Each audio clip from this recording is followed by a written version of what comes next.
Friends, కొత్త చెరువులో ఉన్నాము. ఒక 30 సంవత్సరాల ముందు ఈ టెంపుల్ అయితే మూసేశారనమాట.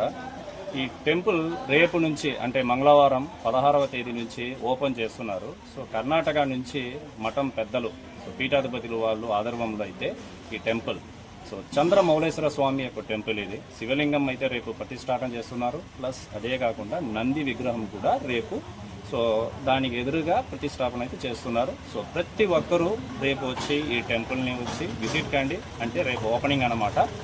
అంటే ఈ జనరేషన్కి ఈ టెంపుల్ అసలు దాని గురించి తెలియదు. మనం ఇక ఏదో గేమ్స్ ఆడుకుంటూ ఉంటాం అంతే, ఎవరికి తెలియదు అనమాట. ఈ టెంపుల్ ఇక్కడ ఉందని కూడా తెలియదు. సో ఈ టెంపుల్ అయితే రేపు ఓపెన్ చేస్తున్నాం. సో